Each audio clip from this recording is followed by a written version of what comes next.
That's how the theme song goes. Welcome back to the Constitutionals Podcast. If you didn't know, it's a premier podcast, ladies and gentlemen, for the website cpluscomedy.com, where there's a whole bunch of comedy news, reviews, and other stuff like that. Okay, let's get right into it. Hello, everybody. Welcome. I'm the host, Chad White. That's what I was supposed to say at one point.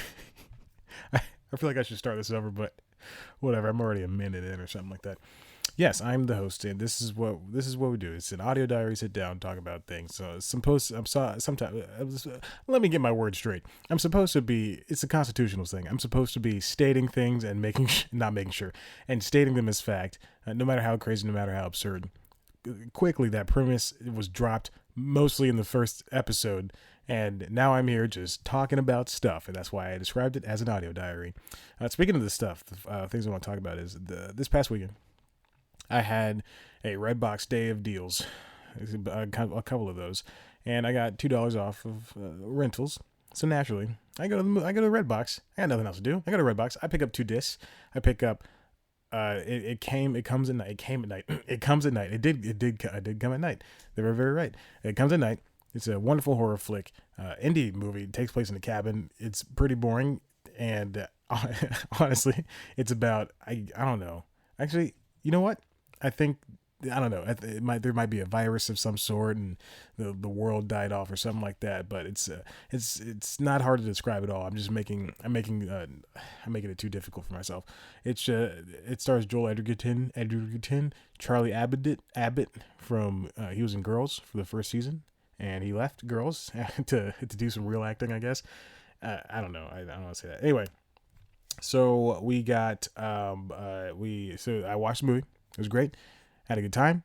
It was scary. It was not what I thought it was going to be. Also, I'd only seen about 10 seconds of the trailer, and I said, okay, that's enough. I got to see this movie. Can't wait. It was well received by the critics and by the audience. People hated it. I thought it was fantastic. I thought it was good, really good, and everybody should warrant it a watch if you can stand small casts and very slow moving movies at a pace that makes no sense for a horror movie, but it's an indie movie, so it kind of makes sense in a sense of it. Anyway, the other movie I picked up, I got 2 discs. I got that, and I got this. The second movie I picked up was Transformers: The Last Night. Now, I'm not gonna lie, I wouldn't say a fan, but I'm very interested by the Transformers movies. I enjoy watching most of them. I don't like the second one, I don't think, because of those 2 robots that are supposed to be black and Latino stereotypes, voiced by Tom Kenny. One of them was, I believe. But I enjoyed the third one. I had a really good time with Mark Wahlberg's first entry in the fourth one. I thought the first movie was a really decent platform to start out on for a franchise. I mean, I think the robots in the first movie were the movie itself was way too dark. It was the saturation was, Michael Bay really shoots movies in saturation, and the colors in that one were off. You couldn't tell which robot's which. Not that I'm saying that you can tell which robot's which in the newer ones, but it's easier because I think they have the saturation down to a science, a saturation science, if you will. So I was ready to watch that. I was excited because there's a step between blockbuster movies and popcorn movies. And blockbuster movies are the stuff that it's okay to enjoy, go to the movies, spend, your $10. I'm sorry, people complain about ticket prices. You're what, $12, $13? I don't know. I spent 10. You're $12 or $13 on, have a good time. Just sit there with a bunch of people and just watch this movie. But Transformers, I would describe it as popcorn. No, wait, what did I say? Did I say popcorn? Yeah, whatever. Anyway, it's not blockbuster. It's something that you put on, you kind of make fun of, and there's some cool things happen, and then ultimately it's forgettable because it's 2.5 hours long. That's one of my very biggest issues with that movie. It's 2.5 hours long. I watched It Comes at Night at 10 o'clock on a Saturday, finished it an hour and a half, and then at 11:30 I said, all right, I'm gonna turn on Transformers, and I'm gonna watch probably most of it, and probably go to bed at 1 o'clock. I got I laid down. I got about 6 minutes, not even 6 minutes. I got 4 minutes in when the opening is Lancelot and his crew were fighting, I guess, some robots. I don't know. I never really saw it.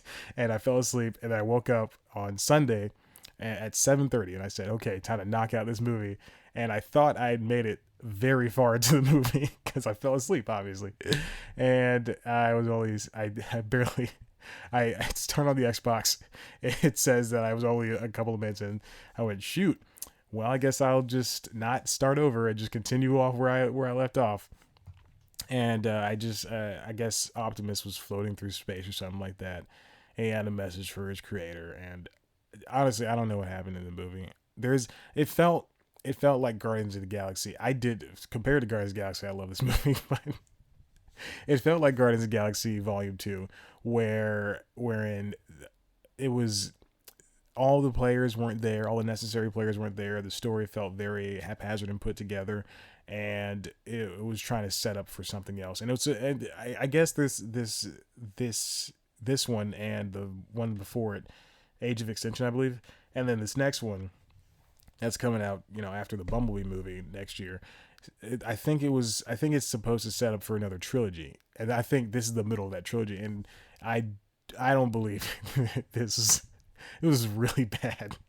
I'm not a person who will say a movie's good or bad, but I'm not a person that's just say, oh man, I hate this movie, or say I love this movie. I don't have those two barometers. I have a very large scale, which is why I like Batman versus Superman. Yeah, there's a lot of bad stuff in that movie, but there's way more things that I enjoyed, and that's how I if you go to cpluscomedy.com where you can read all these reviews and stuff, that's how I review things. That I don't look at it as a whole and say, okay, that's it. I liked it or I hated it. I don't do that because I think it's very dumb. I think it's very asinine and juvenile to say this is the greatest thing in the world or this is the worst thing in the world, which is why people enjoy Star Wars and don't like Simpsons, because Simpsons is 30 years old. It has 500 some odd episodes. You gotta like every one to either love it or hate it, or hate everyone to hate it, and then you gotta love all of Star Wars, except for the prequels, because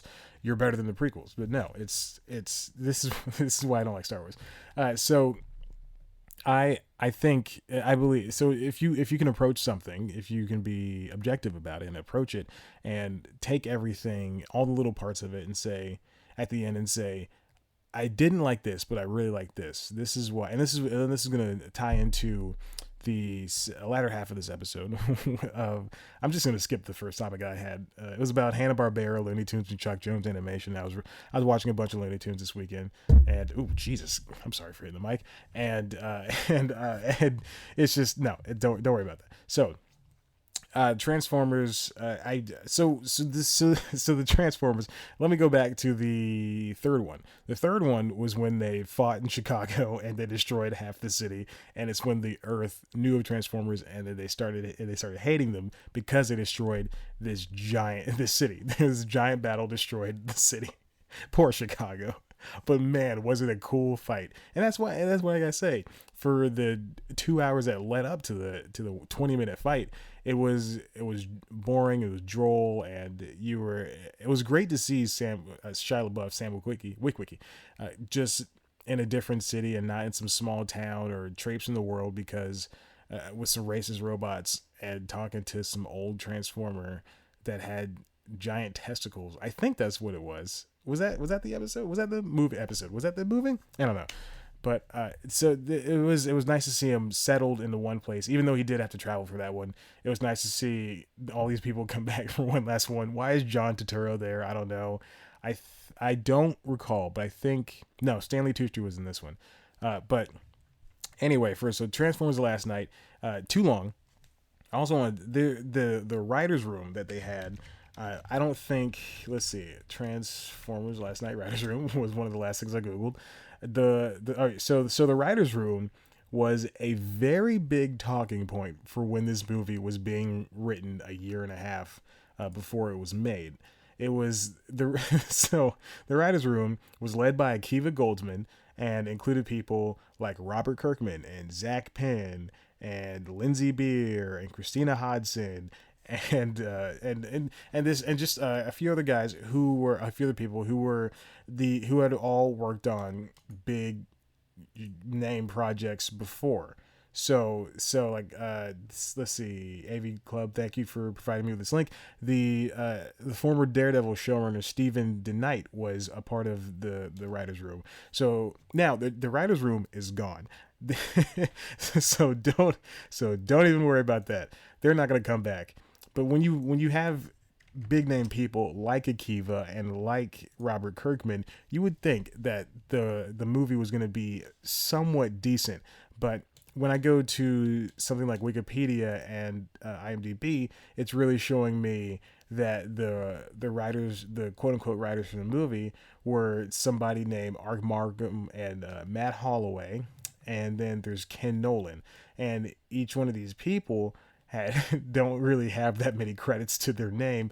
No offense to them, because I don't have any credits myself, but Art Markham and Matt Holloway also wrote the first Iron Man, which was okay. I'm thinking about it now, which is really okay. Punisher Warzone, which was also okay. It came out the same year. And then they're writing the Men in Black spinoff for 2019. So don't get your hopes up about that. And then Ken Nolan wrote Black Hawk Down, which is all right. Okay, good for you. And then he wrote Only the Brave, which is coming out soon, I guess. I don't know. It's I guess it's doing well so far, but it's not out all the way yet. So there you go. As of this recording, so you got these three guys, and then you have this writers room, and which leads me to believe that the Akiva Goldsman writers room, which you don't know, Akiva, sorry. I keep doing this. Akiva wrote, he did stuff for Fringe. I think he created, I don't know. He did the Mr. and Mrs. Smith. He was producing that. He wrote Cinderella Man. He wrote Angels and Demons, the sequel to the Da Vinci Code, which he also wrote. He's in the EP for the Paranormal Activity movies.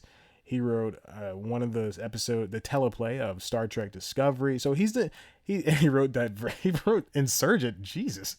Oh my God. He also wrote The Dark Tower. Okay, so he's not really that good himself. So it was leading me to believe that the Kirkman and Goldsman and all these other people were just develop the story. And when they say writer's room, I don't think they mean writer's room like the Daily Show writer's room or the Family Guy writer's room. I think they mean writer's room as in they got these people together once or twice and for minutes at a time and said, what do you think would be, here's a story, because they already had the story planned out. They said, here's a story. Do you think this would be good enough? And then Goldsman and Lindsay and Robert and Steve and the rest of them said, sure, why not? And they all, and what I think is why it's so long, is they all threw in these ideas, and nobody, either all the ideas were cut out or all the ideas were kept in, because there's a lot of crap happening in that movie that just make no sense in the slightest. So Transformers, when you got stuff like this and you're putting all this stuff together, it just doesn't make sense. Bumblebee can suddenly speak, even though Mark Wahlberg, he mentioned that he had the voice box. We never saw him put it in. We saw him attempt to put it in, but we never saw him actually put it in. And then, but Bumblebee, even though he can speak, he continues to speak through the radios, which is annoying, which has been going on for 10 years now. Optimus was without explanation, you have to guess for yourself. He was changed, I guess, magically, and then the only thing to save him was Bumblebee's voice. Mark Wahlberg counts this little girl as family, only knowing her for 2 days. The little girl stays with this man, even though she doesn't know who he is.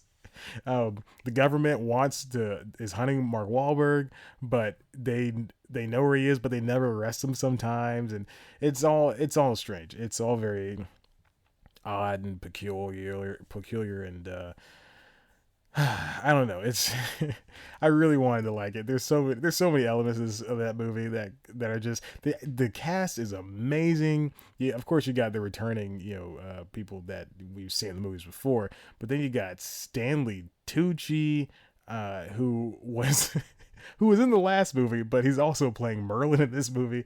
Anthony Hopkins, which is like, what? You got Gerard Carmichael. You got John Turturro, who is, of course, reprising his role from every other movie. I don't know why he was here. Tony Hale. Oh my gosh, it's crazy, and I don't understand. I don't know why there are so many threads. Just make a movie, make it straightforward. You have so much.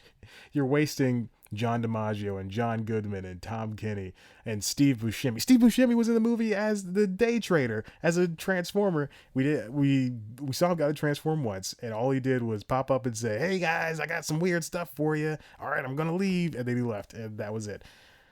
They just didn't explain a lot of things. Anyway, I want to get off of Transformers because this is really making me angry. I'm disappointed in all the writers. I'm disappointed in Michael Bay. I'm disappointed in everybody that had to deal with that movie because it was garbage.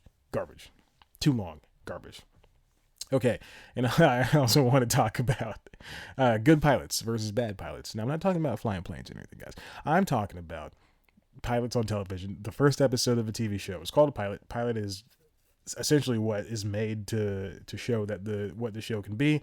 But anyway, the finished product is what makes it to the screen. So a good pilot versus bad pilot. So last year, I started doing the first look reviews.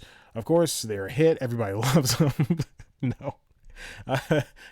First look reviews are, I think I explained this last week. I'm pretty sure I did. First look reviews are I look at the first episode or 3 of a show, 2 or 3, and then I write a review based on what I saw and what I think the rest of the show is going to be, and I just say, hey, should you watch this or should you not watch it? So that's where should you watch this came from when I started doing reviews. So, but there's a lot of shows on television, and I'm the one who's going to watch them, and you're not. So the difference between, and I'll get into this, but the difference between a good pilot and a bad pilot is what it can do expositionally. Ghosted it's a fine show. It's not great. It's not bad, but it's a fine show. And so when you watch Ghosted, there's a lot of exposition in there. It's a lot of, I'm a mall cop and I'm a professor and we're going to get together and hunt for aliens and ghosts and mythical creatures and blah, blah, blah, blah, blah. It does a lot of that, and it moves at a rapid pace. It's very fast. I wouldn't be surprised if you said this is not for me because it's going way, way, way too fast. So Ghosted is particularly, to me, I think it's not a good pilot because I'm not saying bad, but it's not a good pilot because it's doing things at such a pace that it expects you to keep up with it. And at points, it's throwing you a lot of information, and you're gonna have to say, no, I can't do with this right now. Why don't you slow down for a second? But they don't. They never do. The show is basically an homage to 80s movies of past. So that's not a good pilot. But then if you want to compare that to something, a show that also did the same thing was The Mayor, but it didn't give you everything. Well, so what I'm saying is it did what it said it was going to do. It said it was going to make this kid the mayor. This kid is the mayor. It did throw you a lot of exposition. It did have lines like, I'm your mother and you should listen to me and blah, blah, blah. And then it did force him to choose between being a rapper and being a mayor. And obviously he chose the mayor part. But he can still be a rapper, of course, a mapper. He can still go across the world and map things. But the way in which it handled that stuff, it did slow it down. Ghosted was moving so fast, but the mayor said, maybe we should back up a little bit. And they looked and they tried to, and they just introduce you to characters rather than try to develop them all at once in the first 22 minutes of the show. But when you want to look at a very bad pilot, 9JKL, which is a show that I hate. It was a show that had cliche jokes, very bad writing. The acting was iffy, if anything. And I can't believe that 3 of those actors are in the show. And I'll leave that to you to guess which ones. So 9JKL is just horrible. Same thing for Kevin Can Wait and Man with a Plan. Actually, I think Man with a Plan was better, and Kevin Can Wait were both better than 9JKL, but not by much, marginally. But then when you want to see a good, I think Young Sheldon, even though I'm not a fan of Big Bang Theory, Young Sheldon was a very good way to get into the Big Bang universe. Even you can watch that show even if you're not a fan of Big Bang Theory, and I think that's wonderful. Another first look review is Downward Dog was a great show because it's such a simple idea. It's a high concept. You're able to, if you haven't seen what a high concept is you're able to describe the premise of a show in one sentence, and it's very simple and it's very easy to understand. Downward Dog is a dog. It talks to us via breaking the fourth wall, like it's a mockumentary series, and it's trying to live its life. There's a better way to describe it, but I'm rushed here. So I think Downward Dog handled it very well, even though it got canceled. Another one is Great News. Also did a fantastic job, if I recall correctly. It was able to introduce you in such a way that it made sense. As for the recent Amazon pilot crop in April 2017, I think that never mind. I remember not liking a lot of those shows. I think Brockmire did a fantastic job at introducing characters, but Imaginary Mary did not. So it's a good pilot and a bad pilot can really stand out. So something like The Good Place, it's a fantastic pilot. It's telling you that there's going to be a very long season. Well, you're not gonna say. I'm not gonna say that, but maybe it's something that introduces you to the world. It gives you a lot of great character interaction. It gives you a lot of great characters. It also, while not trying to jump the bridge, is that a saying? And character development is also saying we are going to be making these characters just a little bit better. So when the show starts out, Kristen Bell she dies, she wakes up, finds out she's in heaven, the good place. And she knows she doesn't belong there. And so she's dealing with this ethical dilemma. Does she tell somebody? Does she not tell somebody? All the while, she meets her soulmate. She meets her potential frenemy. She meets a silent monk. And so there's all these different facets of the show. And I don't understand what my notes say. My notes say from PCHH's Good Place episode. I don't know what that means. PCHH. I don't know why I thought I knew what that was going to mean. What is PCHH? Pacific Coast Highway Highland? Good Place episode. It was obviously it's about Good Place, but I don't understand what I'm saying PCHH. I don't know why I could write anything else out of time. Okay, anyway, let's finish this off with the favorite comedians of all time. And I got to be completely honest. I don't have anybody written down, but I do have someone in mind. And I did say it was going to be a woman. It's Tig Notaro. Tig Notaro is one of possibly the funniest people I've ever seen. I've never met her in person. I've never seen her live. But man, I think she's one of the best comics out there right now. Her delivery is so mnemonic. Monomic. It's very monotone, very dry. Not everybody's gonna like her, but she is just such a lovable person. She can pick apart any situation. She's a comic that can tell when she's on stage. You can tell a joke, but it's a 15-minute story, and it takes her 30 minutes to tell one story. And she's got a great wife. They have a couple of great kids. And she's definitely one. But I will say that her acting on One Mississippi season 1 is very choppy at best. I'm not gonna say I could do better, but it's very strange to see her acting because she is being herself. Season 2, I assume, has gotten better, but I've seen the trailer for season 2. Yeah, she's definitely gotten better. But Tig Notaro is one of the best comics out there today. You should follow her on Twitter, because she doesn't control her Twitter. She gives it to other comedians. I don't know why I'm so excited about that.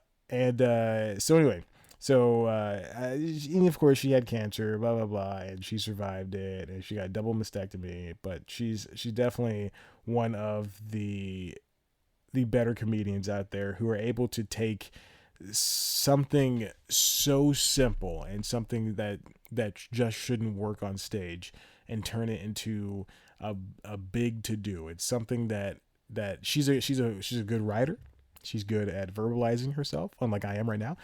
She's good at making herself the butt of the joke while also being at the forefront in the comedy. She was just on an episode of the Chris Gethard Show with Patton Oswalt, and the way that she would make fun of the audience, the way that she would make fun of Chris, it's just something that she can take control of a room and everything. And I just think that's a really noble thing to have, a noble trait to have as a comedian.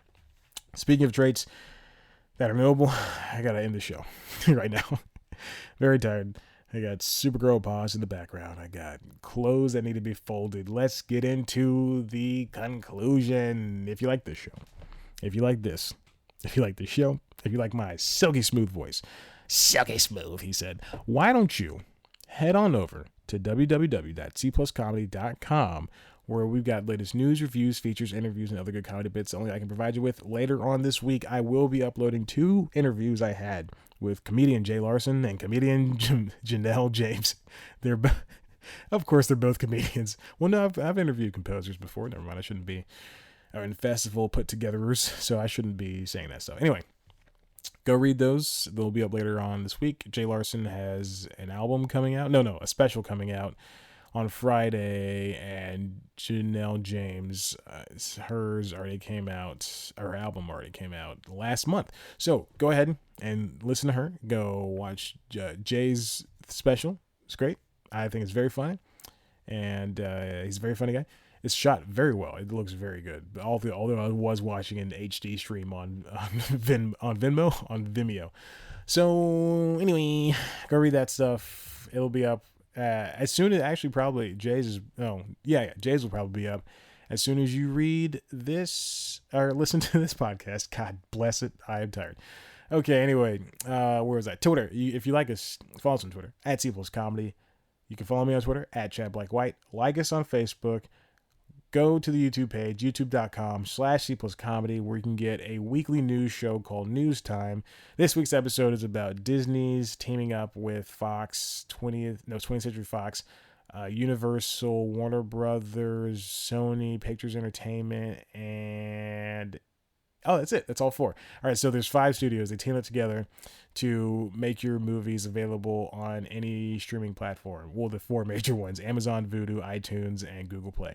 So if it's just like Disney Movies Anywhere, where if you bought a movie digitally or on a Blu-ray and you redeemed a code and you can have it digitally, then now you can watch that movie from those participating, most movies from those participating movie studios on any device. It's great. It's free. You don't have to do anything really, or you can just download the app as well. So anyway, I didn't explain it too well, so go watch that episode. It's really good, I think. Not just because I made it. I think it's really good because I'm being honest and serious, and I'm closing my eyes right now. I'm so sorry. Okay, anyway, continue to do that, and I love you, and tell your friends to subscribe. Thank you for listening so much. Bye.